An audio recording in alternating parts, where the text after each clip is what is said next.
Good morning, everybody. How are you today?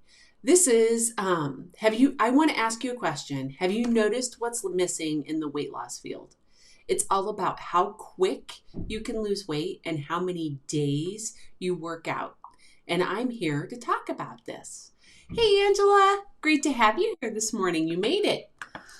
Um, And for those that don't know me, I'm Michelle Thomas, the founder of Wonderland Wellness, and I want to thank you for showing up for this first video in a 5-part series, which we're going to explain what's missing in the weight loss field now and what you can do to succeed today in your 100-pound weight loss efforts. Weight loss is hard. I'm not going to tell you it's not. If it were easy, we wouldn't be in the middle of an obesity epidemic in America. It's frustrating and depressing to attempt to lose weight and fail again and again. So let's talk about what you can do to succeed. I want to give you a little background. In the beginning of my weight loss, I was so overwhelmed and demoralized, I didn't really believe I could lose the weight. Had I lost 100 pounds before? Yep. I've been there, done that, but here's the deal. I lost it quickly, and then I gained it back in record time, and I did that twice. I was actually terrified to set a weight loss goal because I didn't want to lose the weight and then gain it back again. So this third time, I actually focused on 5 to 10 pounds at a time, and I focused on small changes and changing the words in my head. To be honest, this may have been the reason why I succeeded the third time versus the other 2 times. We're going to get back to that in a moment, but I kind of want to tell you a little background, a little story. When I started, like I said, I was overwhelmed and I was disgusted with myself for what I had let myself become. Now, keep in mind, I was overweight my entire life growing up. But as I got older and had kids and settled into married life, it just kept piling on the pounds. I was living in that overwhelming feeling and that total frustration because I would start and then life would get in the way and things would happen and I would get pulled off track. And I'm sure you know the feeling, that pit in your stomach, because the food won the silent battle again.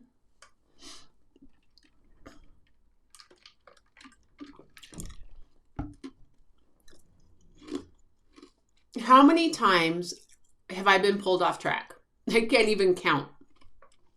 I spent a lot of time blaming the events in my life and not taking responsibility for the choices I had made to get me where I was. I was living in a place I didn't want to be, and I blamed my husband for so many of the choices that we had made together. I wasn't taking responsibility for the choice, my part in those choices. And I was living in a place, first of all, I was living in a place I didn't want to be. And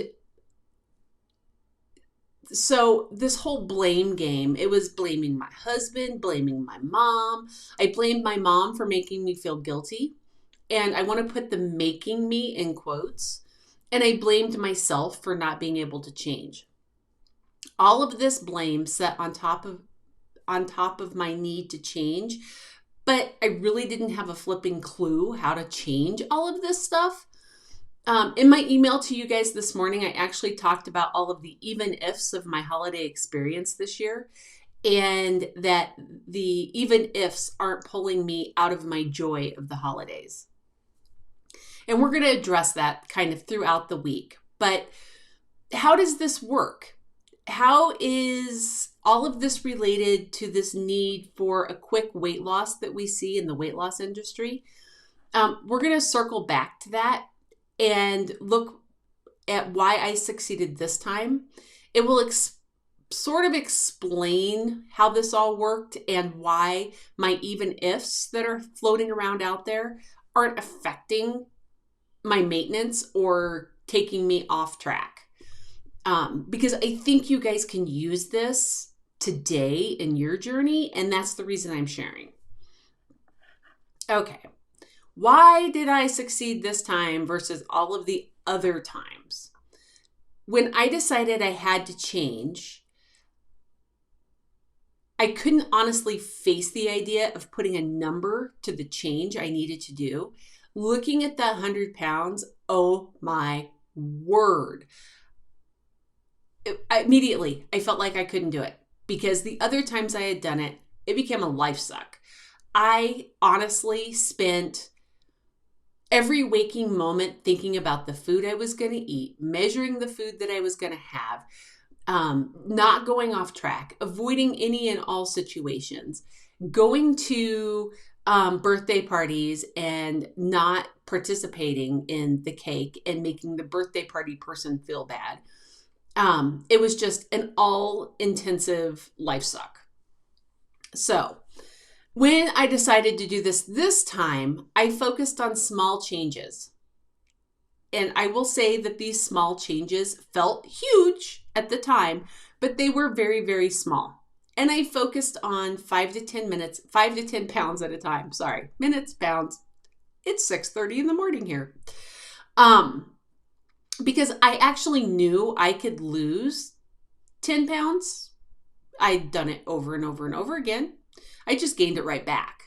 So in this process, not only did I focus on 10 pounds at a time, I also took the blame out of the equation. Let's see. I began by working on the words in my head. And when taking the blame out of the equation is actually a quote from my dad. He was a big one on equations for everything. But every time I looked outside and got queasy because I hated where I was, I reminded myself that I made the choice to move across country and support my husband. I didn't have to do this. So it wasn't his fault. I chose it. By taking the responsibility for my part in the situation of where I was, it gave me power. It gave me authority on my own life and gave me one less reason to shove food in my face to cover the emotions because I wasn't blaming him. So therefore, that was one less thing to stuff. So it's not just about always saying what you feel. Sometimes it's about changing how you feel about a situation because of your choice involved in getting there. Okay. Now, the second big thing that I had was a mother that loved to fill me with guilt. Every time she would call to pile on more guilt, I would have to remind myself that she was a very unhappy person and she wanted everyone else to live in her unhappy and share her unhappy. So I spent a great deal of time reminding myself that I can't blame her for making me feel guilty because nobody can make you feel anything. I was choosing to feel guilty and fall into her trap of trying to make everyone unhappy. It was not her fault.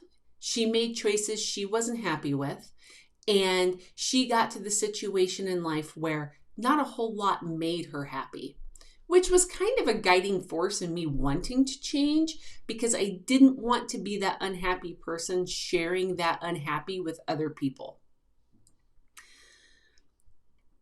Every time I started to get down on myself for my inability to change, I also reminded myself that I was taking small steps every day to change. And I looked at my trackers for my habits and my journal entries for proof. And eventually, all of these little reminders began to happen automatically. I didn't have to spend a great deal of time digging into and searching for the release of feeling. So these were things that I was no longer having to shove food in my face to cover because I had found a way to release them. And the release actually comes from the words in your head. Now, it didn't happen overnight. I promise you. It was not a quick solution.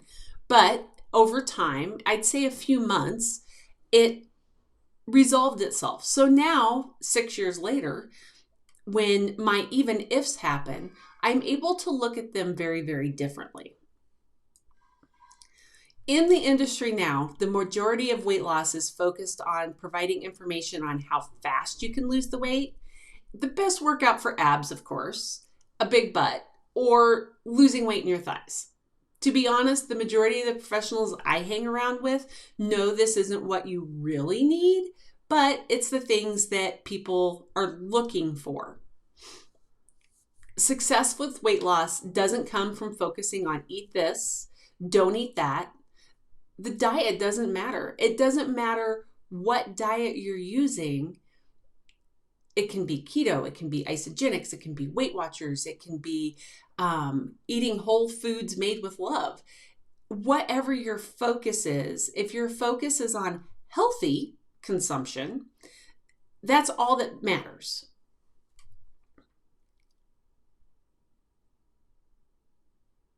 This is where success with weight loss comes from. It comes from making small, sustainable changes over time and changing how we cope with life. If we choose to cope with all the pitfalls in life with food, then all of the even ifs will continue to pull us off track. I really want to leave you today with one thing that you can do to start changing your mindset to keep you on track for your 100-pound weight loss success. And I think we kind of covered blame is the one big, oh crap, life is taking me off track item. So let's start there. When you hear the blame game in your head, there are a couple of things that you can do. Really look at what or who you're blaming, and then do these two things. What choice did you make to put yourself in this situation? Go back to my story with New York and the fact that I was unhappy there, and I was there because I chose to support my husband in his journey. So go back to the situation. Is it something that you chose and now you're unhappy with it? There's nothing wrong with that. There's nothing wrong with making a choice and then being unhappy with it later. It just means you take steps to figure out how to change what's going on. So that's number one. The second thing I want you to do is, if it's not something that you chose, then is someone else trying to pull you into their misery? Are you letting them pull you into their misery? If it is, if it's the second option, I want you to really, really focus on their point of view. Look at it from their perspective. I was able, after many years of accepting the guilt from my mom, to go back and say, she is not upset with me. She is upset with the choices she's made in her life. And those choices that she made her very unhappy. And she wanted people to join her, because everybody always wants, this, you want the people in your circle to understand how you feel. And that is, she just wanted me to join her in those feelings. To be healthy, I could not join her in those feelings. So that is, that's the second piece. If someone else is trying to pull you into their misery, mentally remove yourself and release yourself of the feelings. I used to say in my head, Mom is unhappy. She made choices in her life she regrets. Her guilting me isn't me, it's her. These internal conversations don't fix things immediately, but I will tell you, releasing the blame feels really good. But you've got to get to that point where you truly, truly believe it, and that takes a little bit of time. But by going through this process, it kept me from shoving food in my face to deal with the feelings, because I was able to deal with my feelings regarding both my choices with my husband and my choices and the conversations with my mom where she was trying to pull me in.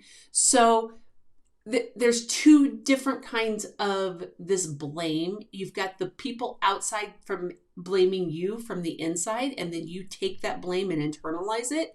And then you have the blame that you're placing on other people that are actually based on the choices that you make. So work on those internal conversations and work on flipping that change around. Now, that is my tips for today. Tomorrow on Mornings with Michelle, we're actually going to continue looking at what's missing in the weight loss field and what you can do to succeed. But we're going to focus on the perfection trap. So make sure you tune in tomorrow, same time, same channel. Until then, remember the key to your success are small, consistent changes will get you there over time, and you can do anything for 5 minutes. Sending you off with love and hugs. Have an amazing Monday. Bye, guys.